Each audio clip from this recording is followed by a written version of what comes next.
8 best iconic psychological thrillers. నాకు కొన్ని genres అంటే చాలా ఇష్టం. ఫస్ట్ క్రైమ్ థ్రిల్లర్, హర్రర్ అసలు నచ్చదు. మళ్ళీ సైఫై యాక్షన్ డ్రామా ఇవి ఇష్టం. ఇక మెయిన్ సైకలాజికల్ థ్రిల్లర్ విషయానికి వస్తే ఇవంటే ఇంకా ఇష్టం అన్నమాట. నాకైతే ఒక్కొక్క స్టేజ్ లో ఒక్కొక్క జానర్ చూడాలనిపిస్తుంది. ఈ మధ్య best iconic psychological thrillers suggest చేద్దామనిపించింది. ఇక చూడడం స్టార్ట్ చేసా. 8 బెస్ట్ సైకలాజికల్ థ్రిల్లర్స్ తో మీ ముందుకు వచ్చా. ఇందులో ఉన్న ఒక్కొక్కటి ఎలా ఉంటాయంటే షాకులు, జలక్, ట్విస్టులు, దెబ్బ మీద దెబ్బ, ప్రతి సీను క్లైమాక్స్ లా ఉంటది.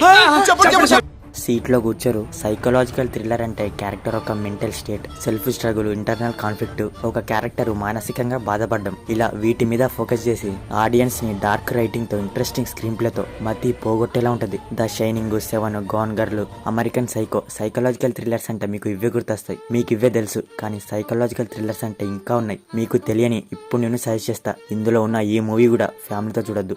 మీరు ఇప్పుడు చెప్తున్నారు, ముందే చెప్పాలి కదా. ఇండివిజువల్ గా చూడండి, అంతకన్నా ముందు. ఇలాంటి మరిన్ని మూవీ వీడియోస్ కోసం, మూవీ సజెషన్స్ కోసం మన ఛానల్ ని సబ్స్క్రైబ్ చేసుకుని పక్కన ఉన్న బెల్ ఐకాన్ ఆన్లో పెట్టుకోండి. అండ్ అలాగే ఇలాంటి మరిన్ని మూవీ అప్డేట్స్ కోసం మన ఇన్స్టాగ్రామ్ పేజ్ ఉంది, కింద డిస్క్రిప్షన్ లో లింక్ ఉంది, వెంటనే ఫాలో అవ్వండి. Number 8 the light house. ముందే చెప్తున్నా, జాయింట్లు జారిపోతాయి, ఫిలమెంట్లు రాలిపోతాయి. ఇది వచ్చేసి కంప్లీట్ డిఫరెంట్ మూవీ. ఫ్యామిలీతో అస్సలు చూడొద్దు. లైట్ హార్టెడ్ పర్సన్స్ కూడా అస్సలు చూడొద్దు. Full dark and guilty writing తో ఉంటది మూవీ. ఇది వచ్చేసి అన్ని మూవీస్ లా కాదు, cinematography black and white colour తో ఉంటది. దీని రేషియో కూడా చాలా తక్కువ. జానర్ వచ్చేసి చాలా ఉన్నాయి, ఫ్యాంటసీ, హర్రర్, థ్రిల్లర్. కానీ దీన్ని సైకలాజికల్ థ్రిల్లర్ కంటే సైకలాజికల్ హర్రర్ అంటే ఇంకా బాగా అర్థమవుద్ది. ఓన్లీ 2 క్యారెక్టర్స్ ఉంటాయి మూవీ మొత్తంలో. ఫుల్ డార్క్ గా, తేడాగా, విచిత్రంగా ఉంటారు వాళ్ళు. అంటే మొత్తం డిఫరెంట్ గా బిహేవ్ చేస్తూ ఉంటారు. టేకింగ్ ఎలా ఉంటది అంటే తుంబడి మూవీ తెలుసుగా, సేమ్ అలాగే ఉంటది. జాయింట్లు జారిపోతాయి, ఫిలమెంట్లు రాలిపోతాయి. సేమ్ అలాగే అనిపించింది నాకు చూస్తున్నంత సేపు. అలాంటి ఎక్స్పీరియన్స్ ఇస్తుంది. సినిమా 80s లో రన్ అవుద్ది. ఒక రిమోట్ ఐలాండ్, అక్కడ ఓన్లీ 2 పర్సన్స్ మాత్రమే బతుకుంటారు. వాళ్ళని ఒక మిస్టీరియస్ విజన్ వెంబడిస్తుంది. దాని వల్ల నిద్ర ఉండదు, సుఖం ఉండదు, మెంటల్ గా అన్నమాట. చూస్తే మీకే అర్థమవుద్ది. మరి దాని నుంచి వాళ్ళు ఎలా సర్వైవ్ అయ్యారు, అసలు ఆ మిస్టరీ ఏంటి అనేది మూవీ ప్లాట్. సినిమా ప్లాట్ లేనే పెద్ద డార్క్, కలర్ డార్కే, క్యారెక్టర్ రైటింగ్ డార్కే. పర్టికులర్ గా కొన్ని సీన్సెస్ ఉన్నాయి ఫుల్ డార్క్ గా ఉంటాయి. ఇంకా ఒక లాంటి యూనిక్ థ్రిల్ ఫీలింగ్ ఇస్తుంది. కొన్ని హర్రర్ సీన్సెస్ ఉంటాయి, అవి ఎడిజ్ ఆఫ్ సీట్ కాదు కదా, వేరే వర్డ్ ఎత్తుకోవాలి, అలా ఉంటాయి అన్నమాట. ఒక యూనిక్ ఫిలిం ఇది, అసలు మిస్ అవద్దు. ప్రైమ్ వీడియోలో ఉంది. Number 7 the gift. పేరులోనే ఉంది ద గిఫ్ట్. ఒక వ్యక్తి, నేను మీ చైల్డ్హుడ్ స్కూల్ మేట్ అని, రోజు గిఫ్ట్లు పట్టుకొని ఒక మ్యారీడ్ కపుల్ ఇంటికి వెళ్తాడు. అతను వీళ్ళ లైఫ్ లో రాగానే సాఫీగా సాగిపోతున్న వాళ్ళ సంసారం ఎలాంటి చిచ్చులు వచ్చాయి. అసలు అతను ఏం చేస్తాడు, అతను ఎవడు, ఇదంతా ఎందుకు చేస్తున్నాడు, దేనికి చేస్తున్నాడు, అతనికి ఇతనికి మధ్యలో ఉన్న పాస్ట్ ఏంటి, ఇలా కంప్లీట్ డెప్త్ రైటింగ్ తో ఉంటది ప్లాట్ లైన్ అర్థమైందిగా. ఇక జస్ట్ సినిమా స్టార్ట్ చేయండి. ఇంట్రెస్టింగ్ ఈవెంట్స్ తో, మంచి ప్రొసీడింగ్స్ తో చివరి వరకు హుక్ చేస్తుంది. ఇందులో వాడు గిఫ్ట్ పట్టుకుని వచ్చాడంటే ఏదో అవుద్ది అనమాట. అంటే మనం అప్పుడే కొంత కేర్ఫుల్ గా ఉండాలి, ఏదో అవ్వబోతుందని. అది మనకి హింట్. ఎగ్జాక్ట్లీ అదే జరుగుద్ది. చాలా డిస్టర్బింగ్ గా ఉంటుంది మూవీ. లాస్ట్ ఒక ట్విస్ట్ ఉంటది, అది కొందరికి ఒకలాంటి గిల్ట్ ఫీలింగ్ ఇస్తుంది. అంటే నేను చెప్పేది ఒక కంప్లీట్ డిఫరెంట్ ఫీలింగ్ అనమాట. సినిమా చూడాలనుకుంటే ప్రైమ్ వీడియోలో ఉంది, చూసేయండి. Number 6 the killed of a scared deer. Cinema start అవడం నార్మల్ గానే స్టార్ట్ అవుద్ది, కానీ వెళ్లే కొద్ది ఈ క్యారెక్టర్ వల్ల ఏదో తెలియకుండానే ఏదో అవుతుందని మిస్టీరియస్ గా హుక్ చేస్తుంది. మనకు కావాల్సిన మంచి డార్క్ రైటింగ్ ఉంది మూవీలో. Half of the movie characters, setup, story building, వీటి గురించి ఉంటే remaining half of the movie మామూలుగా ఉండదు. ఇందులో డార్క్ రైటింగ్ ఒకటే కాదు, సినిమాలో ఉన్న సైకలాజికల్ క్యారెక్టర్ కూడా ఒక మెయిన్ పాయింటే. వాళ్ళ బిహేవియర్ గానీ, వాళ్ళ బాడీ లాంగ్వేజ్ గానీ, వాళ్ళ ఫేస్ గానీ. స్టీఫెన్ మార్ఫీ అనే ఒక సర్జన్, మార్టిన్ అనే ఒక బాయ్ తో క్లోజ్ గా ఉంటాడు. ఆ టీనేజ్ బాయ్ వల్ల స్టీఫెన్ మార్ఫీ ఫ్యామిలీ ఎలా ఇబ్బందిలో పడింది, ఎలా డేంజర్ లో పడింది అనేది movie plot. Cinema second half లో ఒక సీన్ నుంచి ఫుల్ షాకింగ్ గా వెళ్తుంది.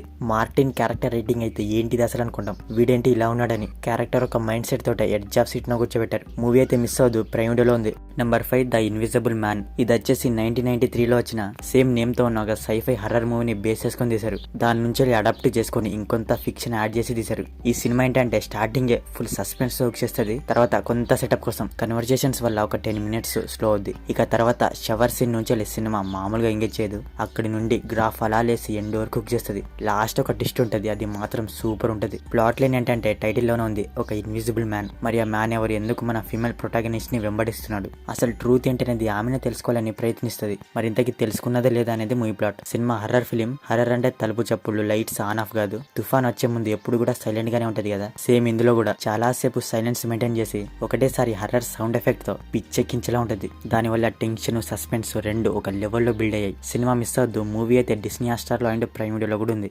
Number 4 burning. ఇది కొరియన్ కాబట్టి మినిమం ఉంటది అనుకోండి. Cinema slow burning thriller. Slow ఉంటది అన్నమాట. ఎంత స్లో అంటే చాలా స్లో. కానీ అపార్థం చేసుకోకండి, స్లోగానే. ఆ స్లో బేసింగ్ తోటే ఎలా హుక్ చేస్తుంది అంటే మామూలుగా కాదు. సైకలాజికల్ డెప్త్ ఉంది ఇందులో. ఎంత డెప్త్ అంటే చాలా డెప్త్. ఈ సినిమా చూశాక, అసలు క్లైమాక్స్ చూశాక మీకేమర్థమైంది అది మాత్రం మర్చిపోకండి. తప్పకుండా కామెంట్ చేయండి. ఈ మూవీ ఒక్కొక్క మైండ్ సెట్ వాళ్ళకి ఒక్కొక్క విధంగా అర్థమవుద్ది. మీరు ఎలాంటి ఒపీనియన్ తో మూవీ చూస్తున్నారు అలాగే అర్థమవుద్ది. మీరు ఎలా క్యారెక్టర్ యొక్క డెప్త్ ని అర్థం చేసుకుంటున్నారు మీకు మూవీ అలాగే అర్థమవుద్ది. ఈ అన్నిటి మీద క్లైమాక్స్ డిపెండ్ అయి ఉంటుంది. అందుకే చెప్పా క్లైమాక్స్ కామెంట్ చేయడం మాత్రం మర్చిపోకండి అని. సినిమా స్టోరీ లైన్ ఒక్క లైన్ లో చెప్తా. 2 అబ్బాయిలు ఒకటే అమ్మాయి. అసలు వాళ్ళ మధ్యలో ఏం జరిగిందనేది మూవీ. ఇందులో హైలైట్ ఏంటంటే క్యారెక్టర్ రైటింగే. 3 క్యారెక్టర్స్ ఉంటాయి, ముగ్గురే. వాళ్ళ మెంటల్ స్టేట్ ఎలా ఉంటది అంటే మెంటల్ నా కొడుకులే. ఇంటర్నల్ కాన్ఫ్లిక్ట్ బలంగా, ఎంత బలంగా అంటే చాలా బలంగా ఉంటుంది. అంటే అన్ని సైకలాజికల్ మూవీలో ఇంటర్నల్ కాన్ఫ్లిక్టే ఉంటది. కానీ ఇందులో ఏంటంటే స్టార్ట్ టు ఎండ్ వరకు వాళ్ళ ఇంటర్నల్ కాన్ఫ్లిక్ట్ వల్లనే సినిమా నడుస్తుంది. వాళ్ళ బిహేవియర్, వాళ్ళ డిసిజన్, వాళ్ళ పాస్ట్, వీటి వల్ల సంథింగ్ ఏదో జరుగుతుందని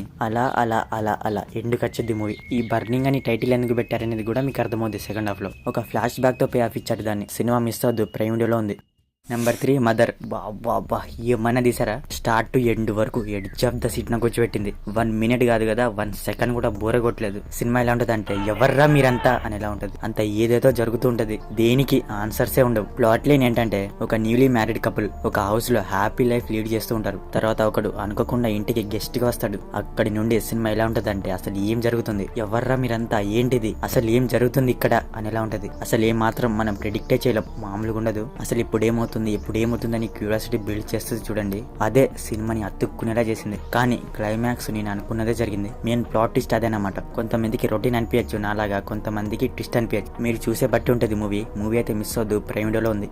నెంబర్ 2 ఫర్గట్టెన్. అయ్యి బాబోయ్ ఏమన్నా తీసారా మూవీని, వేరే లెవెల్ తీశారు. తోపు అంతే. ఇందులో అన్ని జనర్స్ మిక్స్ చేసి బుర్ర పాడేలా తీశారు. Horror, crime, thriller, mystery, action, మరీ ముఖ్యంగా psychological thriller and sci-fi thriller కూడా, ఇవన్నీ కలిపి పిచ్చెకించేలా తీశారు. కంప్లీట్ ట్విస్ట్ అండ్ టర్న్స్ తో మతి పోగొట్టింది మూవీ. ప్లాట్ లైన్ వచ్చేసి అసలు ఎలా చెప్పాలో కూడా అర్థం కావట్లేదు. మీకు ఎలా చెప్పినా అర్థం కాకపోవడం కాస్త ఇంకా స్పాయిలర్ అవచ్చు కూడా. సింపుల్ గా చెప్పాలంటే ఒక ఫ్యామిలీ, అమ్మ నాన్న, కొడుకు, అదే చిన్న కొడుకు పెద్ద కొడుకు. అందులో ఒకడికి మెమరీ లాస్, మెంటల్ గా బాధపడుతూ ఉంటాడు. ఇది ఇలా ఉండగా తన బ్రదర్ కిడ్నాప్ అవుతాడు. ఇక్కడ నుండి సినిమా ట్విస్ట్ అండ్ టర్న్స్ తో జస్ట్ స్క్రీన్ ప్లే తో ఎంగేజ్ చేయడమే కాకుండా షాకులు, జలకులు ఇలా దెబ్బ మీద దెబ్బ పడుతూనే ఉంటది. ఎంగేజ్ చేసింది, టెన్షన్ పెట్టింది, ఎడ్జ్ ఆఫ్ సీట్ నా కూర్చోబెట్టడం కాకుండా షాకులతో మతి పోగొట్టింది కూడా. ఇక లాస్ట్ 20 to 30 మినిట్స్ అయితే ఫుల్ ఎమోషనల్ గా ఉంది. నేనైతే ఫుల్ గా కనెక్ట్ అయ్యా ఎమోషన్ కి. నా కళ్ళు నీళ్లతో నిండిపోయాయి. ఆ స్క్రీన్ ప్లే ఏదైతే ఉందో తోపని చెప్పొచ్చు. మాస్టర్ పీస్ స్క్రీన్ ప్లే అది. ఇదైతే ఎట్టి పరిస్థితుల్లో కూడా మిస్ అవద్దు, నెట్ఫ్లిక్స్ లో ఉంది. ఇదైతే ఫ్యామిలీతో చూడొచ్చు, ఏం కాదు.